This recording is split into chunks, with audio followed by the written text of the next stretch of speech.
সম্মানিত দর্শক, প্রপার্টি চ্যানেলে আমি রেজওয়ানুল ইসলাম আপনাদের আমন্ত্রণ জানাচ্ছি। দর্শক, এখন আমি রংপুর নিয়ে আজকে কিছু কথা বলতে চাই। সেই সাথে আমি একজন গেস্টকে ইনভাইট করেছি, তার সাথেও কথা বলতে চাই। আমরা আমাদের গেস্টের সাথে পরিচয় করে দিই। ও বেসিক্যালি আমার ছোট ভাই, আবার ও আমাদের সাথে এই যে প্রপার্টি রিলেটেড যে আমরা অনুষ্ঠানগুলো করি, ও একজন উদ্যোক্তাও। তো এই কারণে আমার কাছে মনে হয়েছে যে আমি আজকে যে রংপুরে আসলাম, এসে প্রথম ওর কথাই মনে হয়েছে আমি ওর নাম এবং পরিচয়টা আগে নিয়ে নিই।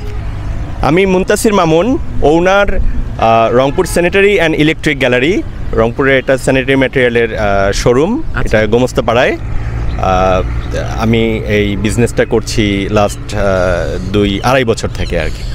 আমার প্রথম প্রশ্ন হচ্ছে যে লেখাপড়া শেষ করে কি জার্নি হলো এবং কেন রংপুরে ব্যাক করা?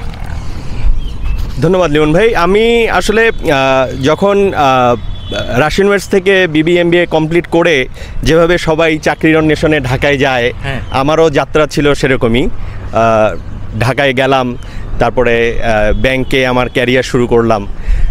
এরপরে আমার কাছে একটা অফার আসে মিডল ইস্টের একটা কোম্পানি থেকে, যেখানে আমি একটা টেলিকমিউনিকেশন কোম্পানিতে 10 বছর অ্যাজ এ অ্যাকাউন্টেন্ট ছিলাম আর কি। আচ্ছা। তো এরপরে আমার বাবা মারা যাওয়া বা আনুষঙ্গিক পারিবারিক প্রয়োজনে, যেহেতু আমার ফ্যামিলি এখানে ছিল, তো সব মিলে আমি মনে করলাম যে আমার আসলে দেশে ব্যাক করতে হবে। তো দেশে ব্যাক করে আমি যেহেতু দেশে ব্যাক করব, তো আমার কাছে দুটা অপশন ছিল। একটা হচ্ছে যে ঢাকায় সেটেল করা অথবা রংপুরে সেটেল করা।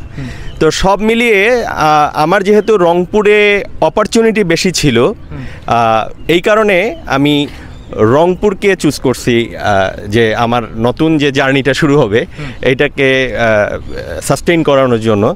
তো এই কারণে আমি রংপুরকে চুজ করছি। আর এখানে কিছু আমার অ্যাডভান্টেজও ছিল, যে আমরা যে জায়গাটায় থাকি এটা একটা মার্কেট প্লেস, আমাদের বাসাটা এবং ইয়েটা আমার যে এখন শোরুমটা। তো আমি ওইটাকে টার্গেট করে যে ওখানে আমি নতুন কোনো উদ্যোগ নিতে পারি কি না, তো সেটা আলহামদুলিল্লাহ সাকসেসফুলি আমরা শুরু করতে পারছি বিগত 2.5 বছর আগে। যে শোরুমটা করেছি আলহামদুলিল্লাহ এটা এখন মোটামুটি ভালোই চলছে আর কি। তো এই হচ্ছে আমাদের জার্নির বিষয়টা। তার মানে হচ্ছে যে ঢাকা রংপুরের মধ্যে রংপুরটাকে বেস্ট মনে হচ্ছে। জি। কিন্তু আমার যেটা তোর কাছে জানার কথা সেটা হচ্ছে যে এটা তো একটা আবেগেরও জায়গা, যে আমি আমার নিজের শহরে ফিরবো। বাবা মারা গেছেন, তাহলে মা ফ্যামিলি সবাই একসাথেও থাকা যাবে, একটা ফ্রেন্ড সার্কেল নিশ্চয়ই আছে, সেটাকেও কাজে লাগানো যাবে। কিন্তু আমি বিজনেস করব এবং বিজনেসটা এই যে এখন যে শোরুমটা হয়েছে সেইটা করার পেছনে অন্য কিছু, যেমন অনেকে ডেভেলপার হিসাবে নিজেকে ডাইরেক্ট একবারে ডেভেলপার ব্যবসাটাই শুরু করে ফেলে। আবার এটা হতে পারে গার্মেন্টস ওরিয়েন্টেড হতে পারে, যেহেতু রংপুরে অনেকগুলো এইরকম বিজনেস প্রচলিত, তাই না? কাপড়ের ব্যবসা, তারপরে অনেকে এখন এই যে গাড়ি বাড়ি এগুলো হচ্ছে, তার মানে লিফট জেনারেটরের ব্যবসাটাও অনেকে নতুন এদিকে এই হিসেবেও নিয়ে আসে। তো এই বিজনেসটা চুজ করার পিছনে নিশ্চয়ই একটা লজিক আছে, একটা সার্ভে আছে। রংপুর শহরের কিসের উপর ভিত্তি করে তোর এই ব্যবসাটার চিন্তাটা আসলো? ধন্যবাদ লিওন ভাই। আমার কাছে আমি যেটা সার্ভে করে দেখছি আর কি, লাস্ট আমাদের রংপুর যখন থেকে সিটি কর্পোরেশন হলো এবং রংপুর সিটি কর্পোরেশন হচ্ছে সমসাময়িক সময়ে রংপুরকে বিভাগ ডিক্লারেশন দেওয়া হচ্ছে। তো যখন এই দুটা একটা বিভাগীয় পর্যায়ে যে প্রতিষ্ঠানগুলো, এই প্রতিষ্ঠানগুলো রংপুরে যখন আসা শুরু করলো, তখন রংপুরে প্রচুর আপনার ফ্ল্যাট, বড় বড় বিল্ডিংগুলো, সেটা আবাসিক প্রয়োজনে এবং অফিসিয়াল যে ইয়েগুলো, যেমন আপনার রংপুরে PSC আসতেছে, বিভাগীয় কমিশনার অফিস, DIG অফিস, মানে বিভাগীয় পর্যায়ে যে অফিসারদের যে কর্মস্থলগুলো, সেগুলো তাদের আবাসিক চাহিদা মেটানোর জন্য তাদের আবাসন, তারপরে পাবলিক সেক্টরে যে প্রাইভেট সেক্টরে যে এই আবাসনের যে বিষয়গুলো, তো রংপুরে প্রচুর বিনিয়োগ হতে থাকলো। ওকে। তো আমি চিন্তা করলাম যে আমাদের যে জায়গাটা, এই জায়গাটা রংপুরের যে টাইলস স্যানিটারি মার্কেটের যে হাবটা একদম তার পাশেই। তো আমি চিন্তা করলাম কেন আমি এই বিজনেসে যাব না, যেহেতু আমার যে জায়গাটা আছে সেটাকে আমি এর ম্যাক্সিমাম ইউটিলাইজেশনের মধ্যে আনতে পারি কিনা। এবং রংপুরে এই ব্যবসাটা এখন ভালো চলছে। যে ব্যবসাটা হচ্ছে যেটা বললাম আর কি, যেহেতু আবাসনের যে বিষয়টা, এটার কারণে রংপুরে প্রচুর পরিমাণে বিল্ডিং ম্যাটেরিয়ালের দরকার। এবং রংপুরের অধিকাংশ মানুষই যেটা করতো এতদিন, ম্যাক্সিমামই হয়তো ওনারা ঢাকায় চলে যেত, ঢাকায় হাতিরপুলে যেত, সারাদিন 2-3 দিন ধরে তারা ঢাকায় বিল্ডিং ম্যাটেরিয়ালগুলো কিনে ওনারা রংপুরে ট্রাকে করে নিয়ে আসতেন। তো আমি লাস্ট 2 বছরে যেটা মানে আমার কাস্টমারদের কাছে যেটা রিভিউ পেয়েছি বা ফিডব্যাক পেয়েছি, যে তারা আজকে থেকে 5-6 বছর আগে এই জিনিসগুলো কল্পনা করতে পারতো না যে রংপুরে এই জিনিসগুলো আছে। আমি বিদেশে থাকাকালীন যে জিনিসগুলো দেখেছি সেটাও এখানে কিছুটা হেল্প করেছে, যে অনেক আইটেম আছে যেগুলো রংপুরে অনেকে চিন্তাও করতো না। তো আমি যখন আমার শোরুমে এই জিনিসগুলো রাখা শুরু করলাম, ভালো চলছে এবং সবাই এসে অ্যাপ্রিসিয়েট করছে যে আমরা এগুলো অনেক খুঁজছি, পাইনি। তো এই জিনিসগুলো কাজে দিচ্ছে আর কি। আচ্ছা মুনতাসির, আমার এবারের যে প্রশ্নটা জানার জন্য, অথবা সবাই হয়তো জানতে চায় যে একটা উদ্যোক্তা যখন সে ব্যবসাটা স্টার্ট করবে, তো তুই তো ধর রংপুরের অন্য ব্যবসাগুলোও দেখেছিস, রড, সিমেন্ট, বালু, যেহেতু রিয়েল এস্টেট সেক্টরে ব্যবসা করবি এটা প্রথম চিন্তা করছিস, তারপরে কোন প্রোডাক্টটা নিয়ে চিন্তা করবি এটা তো একটা পরের স্টেপ, তাই না? এবং এই যে আমরা এখন যে বিজনেসটা তোর দেখতে পাচ্ছি, সেটা নিশ্চয়ই শুরু করার পেছনে একটা যুক্তি আছে। এবং আমরা এখানে শোরুমে যেটা দেখতে পাচ্ছি যে প্রোডাক্টের গুণগত মান বা কোয়ালিটিটা একটু, এটার পেছনের লজিকটা কি, বা কি কারণে তুই এই বিজনেসটাকে প্রাধান্য দিলি? আমি আসলে বিজনেস শুরু করার আগে প্রচুর স্টাডি করেছি। মনে করেন যে আমি ঢাকার যে মার্কেট, রংপুরের মার্কেট, রংপুরে কি পাওয়া যায়, ঢাকায় আরও কি জিনিস আছে যেগুলো রংপুরে নিয়ে আসা যায়। যেমন আমি আমার ব্যক্তিগত একটা অভিজ্ঞতা শেয়ার করি, সেটা হচ্ছে যে আমি যখন ছোট্ট একটু বাসা করেছিলাম 17 সালে, তো আমি যে জিনিসগুলো এক্সপেক্ট করছি যে আমি এই জিনিসগুলো লাগাবো, তো আমি রংপুরে হয়তো বড় বড় দোকানগুলোতে যেও আমি সেই জিনিসগুলো পাচ্ছিলাম না। আচ্ছা, তো আমি যেটা পেয়েছি সেটাই লাগিয়েছি আর কি। তো আমার যখন আমি দোকানটা শুরু করি বা শোরুমটা শুরু করি, তখন আমার কাছে মনে হচ্ছে যে অ্যাটলিস্ট এই চাহিদাগুলো রংপুরের মানুষের আছে এবং এগুলো পূরণ করার জন্য আমাকে এই জিনিসগুলো রাখতে হবে। তো আমি হয়তো ছোট আকারে অল্প অল্প করে এই জিনিসগুলো রাখা শুরু করি। হ্যাঁ, এখন আমি দেখতে পাচ্ছি যে এগুলো সবারই চাহিদা আছে এবং সেখান থেকে আমরা ভালো ফিডব্যাক পাচ্ছি। যেমন আমি শুধুমাত্র যে যারা আমাদের পটেনশিয়াল কাস্টমার বা শুধু এই ধরনের না, একদম আপামর যারা আছে, শুধু টার্গেট কাস্টমার কোনো একটা নির্দিষ্ট শ্রেণীকে করে আগালেও আমার মনে হয় যে একটু বোকামি হবে। হ্যাঁ, আমি কিন্তু এমনভাবে সাজিয়েছি যে যাতে সব ধরনের কাস্টমারটাকে আমি রিচ করতে পারি। যে আমার কাছে একদম 6-7-8 হাজার টাকার কমোডো আছে, আবার 50,000 টাকা দামি কমোডো আছে বা তার থেকে বেশিও আছে, সো দ্যাট আপনার স্বাদ এবং সাধ্যের সমন্বয় যাতে আপনি এখানে এসে করতে পারেন।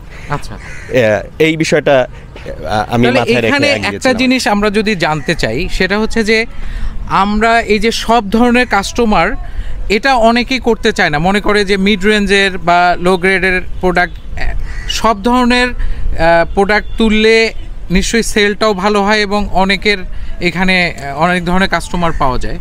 লিওন ভাই, আমি যদিও বললাম যে সব ধরনের কাস্টমার আমার কাস্টমারকে রিচ করতে হবে, কিন্তু আমি কোয়ালিটির ব্যাপারে যে কিছু আছে নন ব্র্যান্ড, হ্যাঁ, যেটাতে হয়তো আমার শোরুমের যে প্রোডাক্টটা বিক্রি হয়তো আমি কম দামে করতে পারবো, ভালো লাভ করতে পারবো, কিন্তু আমি সেই প্রোডাক্টটা বিক্রি করি না হচ্ছে যে ওই প্রোডাক্টটা বিক্রি করলে 6 মাসের মধ্যে আমার রেপুটেশন নিয়ে প্রশ্ন আসবে, হয়তো নিকেলটা উঠে যাবে, কালার ডিসকালার হয়ে যাবে, হয়তো আমার ভালো লাভ হবে কিন্তু আমার রেপুটেশন নষ্ট হবে।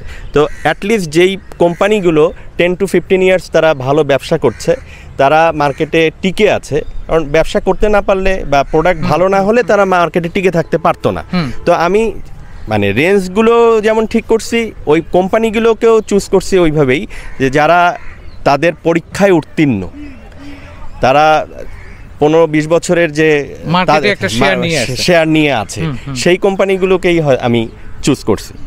আচ্ছা, আরেকটা জিনিস আমার জানা দরকার যে এই যে বিজনেসটা, এই যে স্যানিটারি ম্যাটেরিয়ালস, জি, এই ব্যবসাটার মধ্যে যারা উদ্যোক্তা হবে, মুনতাসিরের মতো যারা নতুন করে ভাববে বা যারা বাইরে থেকে আসবে ব্যবসা করতে চায়, এই ব্যবসাটা শুরু করার পেছনে কি কি বিষয়ে নজর রাখা দরকার এবং সে ভালো করবে? যেমন এখানে একটা মার্কেটিং একটা বড় ব্যাপার, তাই না? এবং যে যে এলাকায় ব্যবসাটা করবে তার নিশ্চয়ই এখানে একটা কমিউনিকেশনটা খুব ভালো লেভেলে থাকতে হবে। সেটা কন্ট্রাক্টরদের সাথে হতে পারে, যারা এখানে বসবাস করে নতুন কনস্ট্রাকশন করতেছে তাদের ওই সাইট ভিজিটের করার ক্ষেত্রেও থাকতে পারে। এখানে কি একজন সেলস রিপ্রেজেন্টেটিভ যে মার্কেটে ঘুরবে প্রোডাক্টে, এরকম কোনো টিপস আছে যেটা করলে সে তার শুরুর দিক থেকেই একটা হেল্প পাবে, যেটা মুনতাসির একটা লম্বা সময় ব্যবসা করার পরে তো এক্সপিরিয়েন্স হয়েছে, তো সেটা যদি অবশ্যই মার্কেটিংটা ইম্পর্টেন্ট। আর লোকেশনটা চুজ করার ব্যাপারে, হ্যাঁ, মানে এটা বলতে পারি যে আমার লোকেশনটা হয়তো মানে লাকিলি ভালো জায়গায় ছিল বা হয়ে গেছে, কিন্তু একজন নতুন এন্টারপ্রেনার যখন শুরু করবে তখন তাকে অবশ্যই প্লেসিংটা খুব ইম্পর্টেন্ট, যে কোন জায়গা থেকে মানে সে যে প্রোডাক্টটা নিয়ে শুরু করতে চাচ্ছে সেই প্রোডাক্টের যে হাব, সেই প্রোডাক্টটা যে জায়গায় বেশি বিক্রি হয় ওই রকম কোনো জায়গায় সে শোরুমটা যদি করতে পারেন আর কি।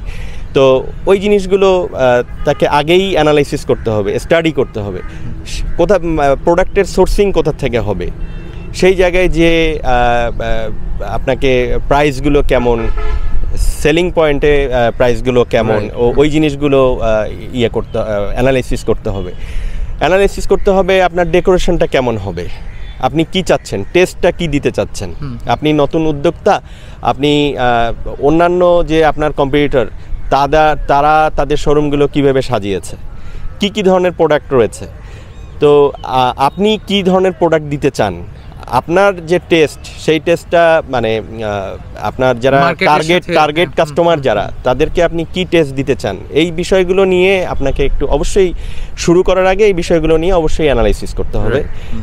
এটা অবশ্যই করতে হবে আমি বলবো। আমি আরেকটা জিনিস অ্যাড করতে চাই, যদি আমি ওই প্রফেশনাল জায়গা থেকে দেখি যে আমি একটা ফুল বিল্ডিংয়ের ম্যাটেরিয়ালসের অর্ডারটা পেতে যাচ্ছি বা অফার করার ক্ষেত্রে, আমি যখন দেখব যে এটা 6 তলা একটা বিল্ডিং, 2 ইউনিটের, 3 ইউনিটের বা 4 ইউনিটের, তখন কি আমি অ্যাভারেজ কাস্টমার হিসেবে ট্রিট করব নাকি আমার এক্সট্রা কোনো অফার থাকতে পারে? আমি এভাবে তোর কাছে যদি বলি যে ঠিক আছে, আমি ওই ল্যান্ড ওনারকে বা ওই বিল্ডিংয়ের মালিককে বা ওই ডেভেলপারের সাথে আমার এই বিল্ডিং নিয়ে শুরু থেকেই একটা কমিউনিকেশন হয়, তাই না? যেহেতু আমি আমার প্রোডাক্টটা সেল করব, তো আমি যদি প্লাম্বিংয়ের ডিজাইন বা সেটিংয়ের ক্ষেত্রে ভালো মিস্ত্রি, এই ব্যাপারগুলোকে একটা ছাড় দিয়ে হোক বা বিভিন্নভাবে, মানে এটাকে সাপ্লাই এবং অ্যাপ্লাই দুটোই যদি বলি যে আমি ম্যাটেরিয়ালসটা দেব এবং সেটা একদম অ্যাসেম্বলিং থেকে শুরু করে পুরো কন্ট্রাক্টটা নেব, এই ধরনের একটা চিন্তাকে যদি মাথায় নিয়ে কেউ কাজ শুরু করে এবং ভালো মানের কয়েকজন মিস্ত্রিকে নিয়ে যদি এটা কাজ করা যায়, তাহলে এটা কি সেল আরেকটু বাড়বে নাকি ডিস্টার্ব হবে? না, এই বিষয়গুলো নিয়ে আমরা কাজ করি আর কি। যে আপনি যেটা বললেন যে একটা প্যাকেজ নিয়ে, মানে ডিলটা যখনই আমরা এরকম কোনো পটেনশিয়াল কাস্টমারকে পাই বা তারা আমাদের কাছে সাহায্য চায়, তখন কিন্তু আমরা তাদেরকে একটা কমপ্লিট সলিউশন দেওয়ার চেষ্টা করি। যেমন আমার শোরুমেই আমি এমনভাবে সাজিয়েছি যে ইট বালু রড সিমেন্ট বাদে বাকি প্রতিটা জিনিসই, একটা বিল্ডিংয়ে 500-600 আইটেম লাগে, প্রতিটা আইটেমই এখানে আপনি পাবেন। তো সো দ্যাট আপনি যাতে ওয়ান স্টপ সার্ভিস পান, এক ছাদের নিচে সমস্ত সেবাগুলো পান। এটা করতে যে আমাকে যেটা চিন্তা করতে হচ্ছে যে যাতে মানে এখন যারা চাকরিজীবী, যা ব্যবসায়ী, তাদের পক্ষে প্রতিটা শোরুম ঘুরে ঘুরে ম্যাটেরিয়াল চুজ করা, তারপরে সার্ভিস ডেলিভারি, ডেলিভারি পয়েন্টে আপনার জিনিসগুলো চেক করে নেয়া, তো এগুলো একজন যখন কেউ বাসা করে বা প্রজেক্ট করে তখন তাদের জন্য অনেক ক্রিটিক্যাল হয়ে যায়। তো এই সার্ভিসটা দেওয়ার চেষ্টা আমরা করছি যাতে একই ছাদের নিচে পূর্ণাঙ্গ সেবাটা পায়, সব ধরনের ম্যাটেরিয়ালগুলো পায় এবং শুধু মানে কোনো নির্দিষ্ট প্রোডাক্টের যাতে ভেরিয়েশনটাও পায়। আপনি মনে করেন যে কমোড, তো আমার এখানে অ্যাটলিস্ট 10টা ব্র্যান্ডের কমোড আছে, সো দ্যাট আপনি ওখান থেকে চুজ করে আপনার বাজেট অনুযায়ী সব কিছু দেখে শুনে নিতে পারছেন। তো এরকম প্রতিটা প্রোডাক্টেরই ভেরিয়েশন আছে, বিভিন্ন কোম্পানির আছে, সো দ্যাট আপনি আপনার বাজেট এবং আপনার টেস্ট অনুযায়ী আপনি চয়েস করে নিতে পারেন। আর আমরা ওই ধরনের প্যাকেজও দেই যখন আমরা দেখি যে কোনো কাস্টমার এই ধরনের চাচ্ছেন, ফুল সাপোর্টটা দেওয়ার চেষ্টা করি। অ্যাজ ইভেন আমরা কোম্পানি থেকে ডাইরেক্ট প্রজেক্টে পৌঁছিয়ে দেওয়ার ব্যবস্থা করি যাতে ওনার ট্রান্সপোর্ট খরচটা কমে যায়। তো মানে যেভাবে কাস্টমারের সুবিধা হয়, আমাদের টার্গেটটা থাকে যে কীভাবে কাস্টমারের কস্টটাকে মিনিমাইজ করা যায়, সো দ্যাট এটা both in day love, win win সিচুয়েশনে থাকা যায়। যে কাস্টমার যদি আজকে একটা প্রজেক্ট একটা ফ্লোর করতে যেয়েই যদি ওনার সর্বশেষ শেষ হয়ে যায়, তখন কিন্তু উনি আলটিমেটলি সেকেন্ড ফ্লোরটায় যেতে ওনার জন্য দূর হয়ে বাজেট একটা ব্যাপার।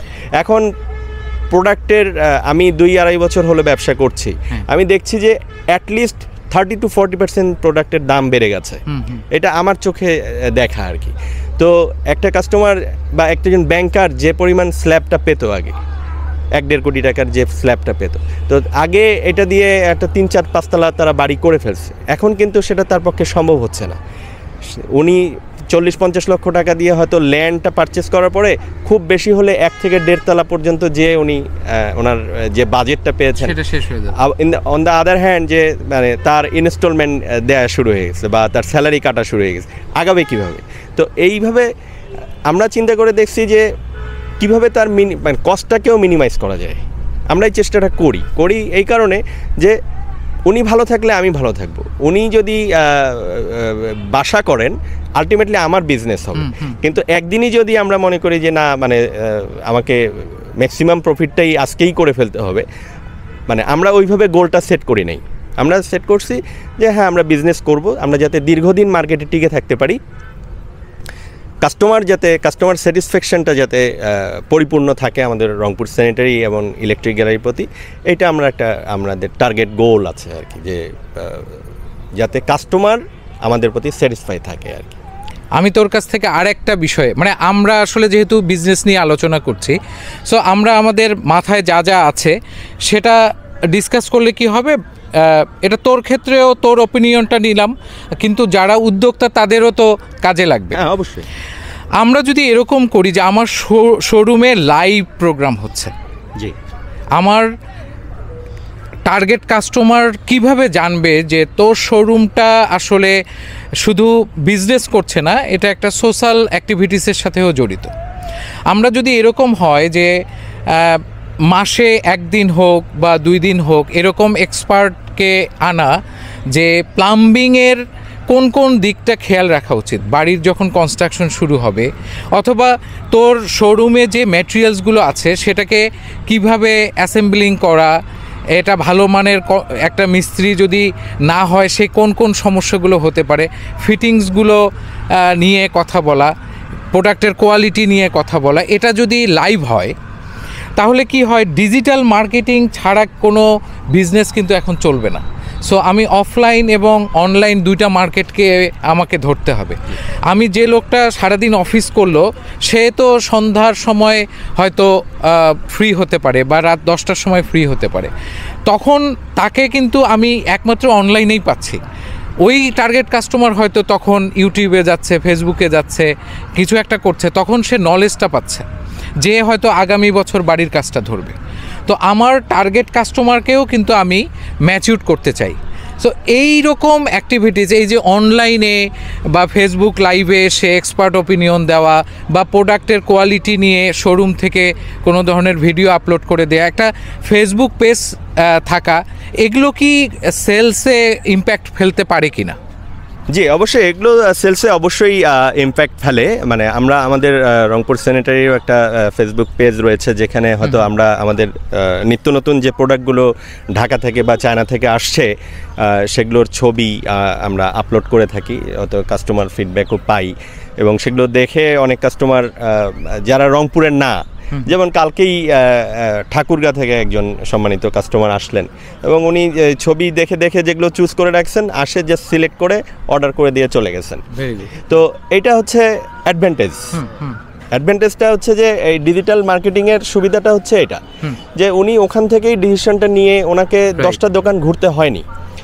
আমি আমার চোখের সামনেই ভাই যিনি আমাদের কাস্টমার, উনি ভাবিকে জিজ্ঞাসা করলেন যে আর কোথাও দেখতে চাও কিনা, না হয়ে গেছে। তো উনি যে প্রোডাক্টগুলো আগেই দেখে রেখেছেন ফেসবুকে, এখন তো আপনারা জানেন যে ডিজিটাল মার্কেটিংটা ঢাকা থেকে স্পন্সর করে সারা বাংলাদেশে দেখানো হচ্ছে।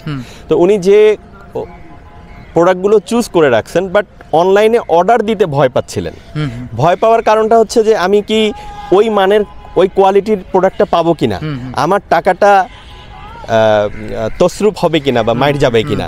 তো এই চিন্তাগুলো করে অনেকে অনলাইনে প্রোডাক্ট চুজ করেন কিন্তু অর্ডারটা করতে ভয় পান। তো আমরা সেই প্রোডাক্টগুলো যখন উনি এসে আমাদের দোকানে পেয়ে গেলেন, তখন ওনার আর মানে লাইভ আর পিকচারের মধ্যে তো স্বাভাবিকভাবেই উনি একবারেই অর্ডার করে চলে গেলেন। তো এই হচ্ছে ডিজিটাল মার্কেটিংয়ের সুবিধাটা, এটা আর কি। এই ব্যবসাটার মোটামুটি তো আমরা বিভিন্ন দিক আলোচনা করলাম। মূল চ্যালেঞ্জটা কি? মানে 2-3টা চ্যালেঞ্জ যদি থাকে, যে একটা হচ্ছে বিনিয়োগে আমরা ধরতে পাচ্ছি যে প্লেসে যে প্রোডাক্টটা সেল করা উচিত বা শোরুম হওয়া উচিত, সেখানে ওইটা না করে অন্য একটা আনকমন প্লেসে নিয়ে যাওয়া।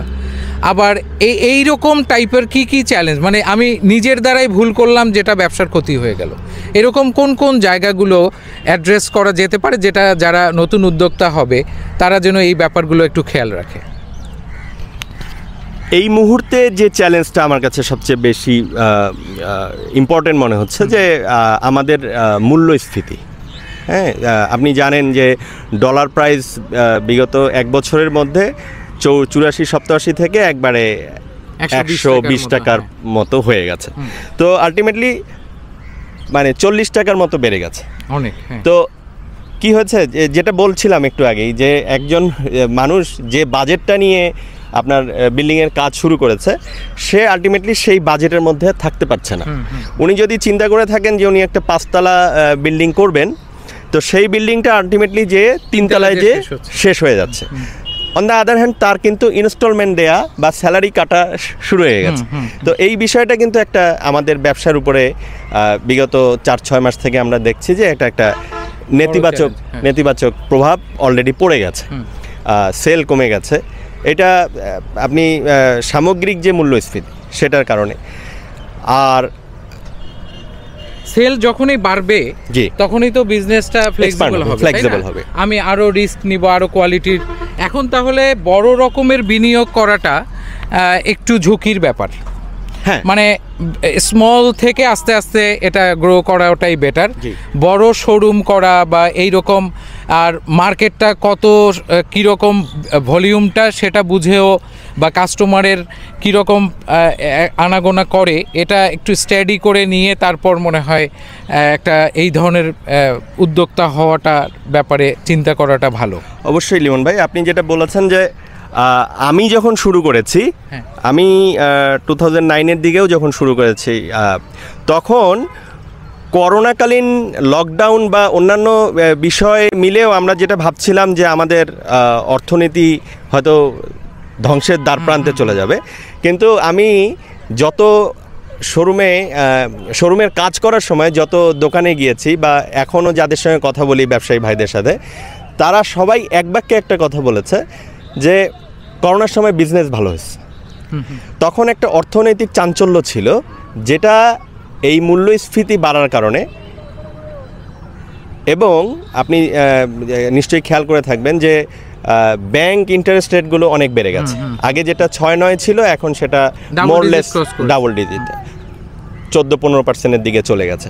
তো আলটিমেটলি এটা মার্কেটের উপর প্রভাব ফেলছে। তো আমি যেটা নতুন উদ্যোক্তা যারা, তাদেরকে অবশ্যই বলবো যে এই বিষয়গুলো যেন তারা অবশ্যই মাথায় নেন। হ্যাঁ, কারণ শুধুমাত্র ব্যাংকের টাকা অবশ্যই লাগবে। আপনার বিজনেস করতে হলে কেউই শুধুমাত্র নিজের পুঁজি দিয়ে বিজনেস করাটা টাফ। তো ব্যাংকের টাকা যেহেতু লাগবে এবং ব্যাংকের ইন্টারেস্ট রেটটা তো হাই, আপনি কত টাকা কী পরিমাণ প্রফিট করতে পারবেন এই বিষয়গুলো আপনাকে মানে ব্যাংকের ইন্টারেস্ট অ্যাড করে আপনাকে প্রফিট করতে হবে। সেই প্রফিট মার্জিনটাই আপনার প্রোডাক্টটা সেল হবে কিনা, এই অ্যানালাইসিসগুলো করে আপনাকে কিন্তু মার্কেটে নামতে হবে। তো আমি অ্যাডভাইস করব যে আপনারা অ্যানালাইসিস করেন, প্রচুর পরিমাণে অ্যানালাইসিস করেন। লিওন ভাই, আপনার যে এপিসোডগুলো হয় আমি ফলো করি সবসময়, বিভিন্ন বিষয় ওখান থেকে আমি জানতে পারি, যেহেতু আমাদের বিজনেসটা অনেকটা রিলেটেড বিজনেস আর কি। তো আজকে আপনি রংপুরে এসছেন, রংপুর ভিজিট করছেন এবং রংপুরের প্রজেক্টগুলো দেখছেন, সাথে সাথে আপনি আমার শোরুমটাও দেখলেন। তো আমার এখানে আমারও কিছু ল্যাকিংস রয়েছে, আমি জানি যে আমার কিছু ল্যাকিংস রয়েছে। তো এই ল্যাকিংসগুলো আমি আপনার কাছে অ্যাড্রেস করতে চাই, যে আপনি আমাকে কীভাবে অ্যাডভাইস করবেন যে কোন কোন জায়গাগুলো আমার আরও বেশি ফোকাস করা দরকার, কোন কোন জায়গাগুলো একটু ফাইন টিউন করলে আমি আরও ভালো বিজনেস করতে পারবো, এই বিষয়ে আপনার একটু অ্যাডভাইস চাচ্ছি আর কি। না, আমার কাছে যেহেতু রংপুর আমারও শহর, এবং আমার কাছে এখানে এসে সবচেয়ে বড় যেটা তোকে নিয়ে আলোচনা করার মূল কারণটা কি, যে আমরা একটা বড় সময় ধরে এই শহরকে দেখছি। এখানকার কাস্টমার, এখানকার কার টাকা হলো, কে বাড়ি বানাচ্ছে, এগুলো আমরা প্রতিদিন দেখতে পাই, তাই না? প্রতিটা পাড়া মহল্লা থেকে তো একটা মেসেজ আসে, সবাই আমার বন্ধু। তো এখানে আমার কাছে যেটা মনে হয়েছে যে এখন কিন্তু আমি একটা শাটার খুললাম, একটা প্রোডাক্ট নিয়ে আসলাম, ব্যাপারটা এরকম না। এখন প্রযুক্তি এই ব্যবসার ক্ষেত্রে প্রযুক্তিকে যত বেশি কাজে লাগানো যাবে, তার মানে কি অফলাইন এবং অনলাইন দুইটা কনসেপ্টকে মাথায় নিয়ে ব্যবসা করতে হবে। আমরা অনেক জায়গায় দেখি যে প্রোডাক্টটা অফলাইনে নাই, তার মানে তার কোনো শোরুম নাই, কিচ্ছু নাই, কিন্তু অনলাইনে সে কোটি কোটি টাকার ব্যবসা করছে। জি।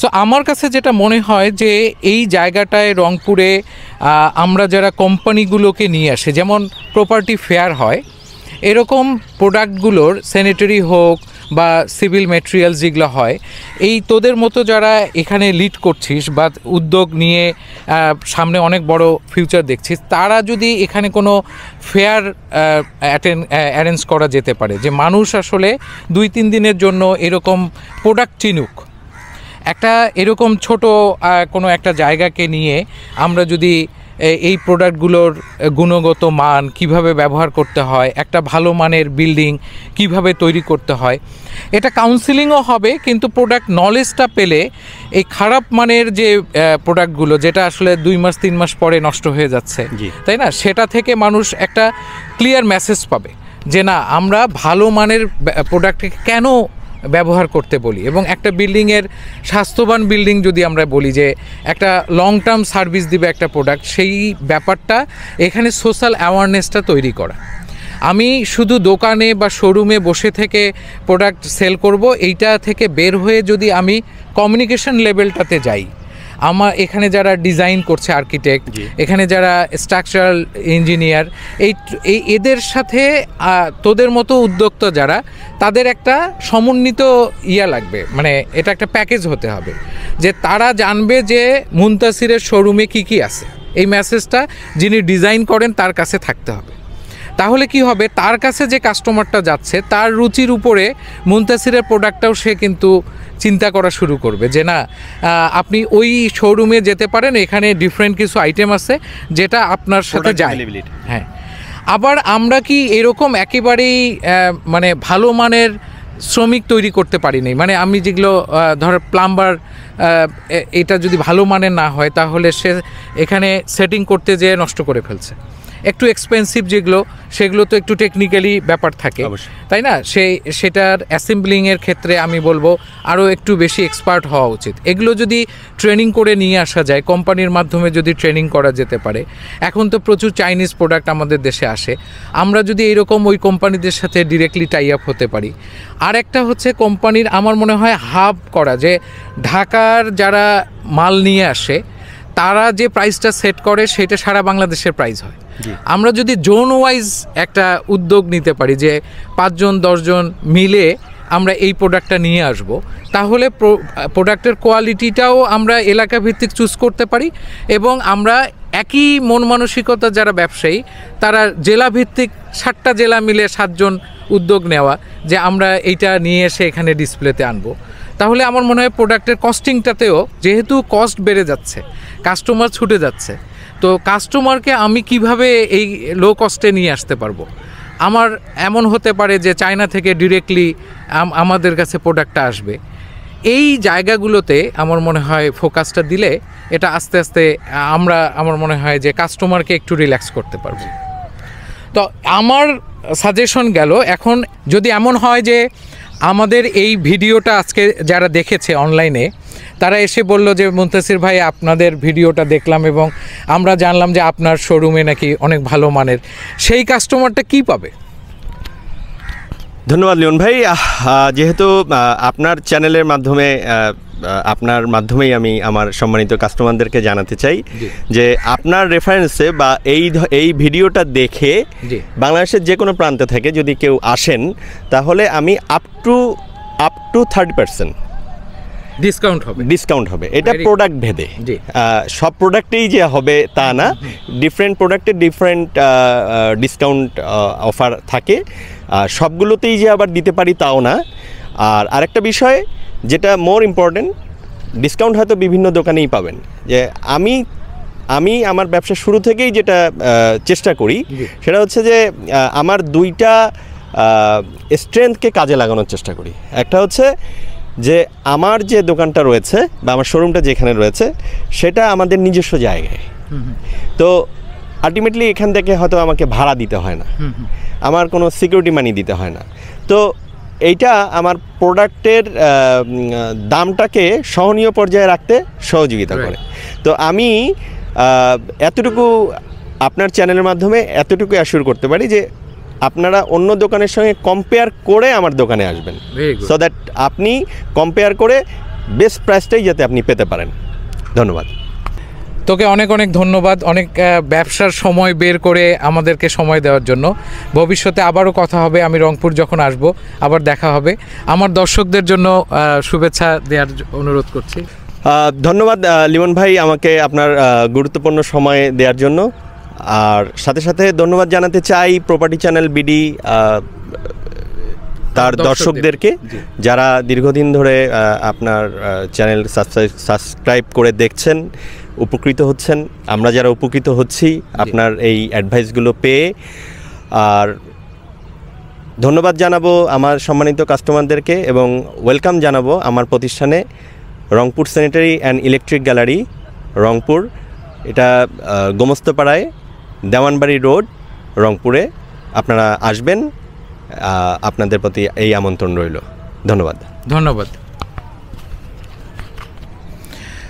দর্শক, আমরা আজকে মুনতাসিরের সাথে কথা বলে যেটা বুঝলাম যে আপনি যদি জেলা শহরগুলোতে উদ্যোক্তা হতে চান তাহলে আপনাকে যে জিনিসটা সবচেয়ে বেশি মাথায় থাকতে হবে যে আপনি যে ব্যবসাটা করছেন ওই এলাকায় সেই ব্যবসাটার কীরকম চলছে এবং আপনার এলাকায় কনস্ট্রাকশন কীরকম হচ্ছে, আপনি কি চিন্তার উপর বেস করে এই প্রোডাক্টটার শোরুমটা খুলতে চাচ্ছেন, আপনি একজন উদ্যোক্তা হতে চাচ্ছেন। কেন আমরা আপনাকে তথ্য নিতে আগে উৎসাহিত করব বা যেখান থেকে আপনি সোর্স, মুনতাসির যেটা বলল যে সোর্সটাকে আপনাকে দেখতে হবে যে ওখানে প্রাইসটা কত এবং আপনার শোরুমে আসা পর্যন্ত ওটার কস্টিংটা কীরকম দাঁড়াচ্ছে, সেইটা আপনার টার্গেট কাস্টমার অ্যাফোর্ড করতে পারবে কি না, এই বিষয়গুলো খুব জরুরি। এবং সেলস এবং মার্কেটিং সম্পর্কে আপনার ভালো ধারণা থাকতে হবে। এবং সবচেয়ে বড় যে গুরুত্বপূর্ণ বিষয়টা আজকে আলোচনায় আসলো, যে এলাকায় যে ব্যবসাটা চলে সেখানেই আপনার শোরুমটা হওয়া উচিত। আশা করি এই আলোচনাটা আপনার সিদ্ধান্ত নিতে সহযোগিতা করবে এবং রংপুরে যারা বসবাস করছেন তারা ভালো মানের যে জিনিসগুলো সেগুলো ভালো শোরুম থেকেই আপনারা সংগ্রহ করবেন বলে আশা করি। ধন্যবাদ, আবার দেখা হবে।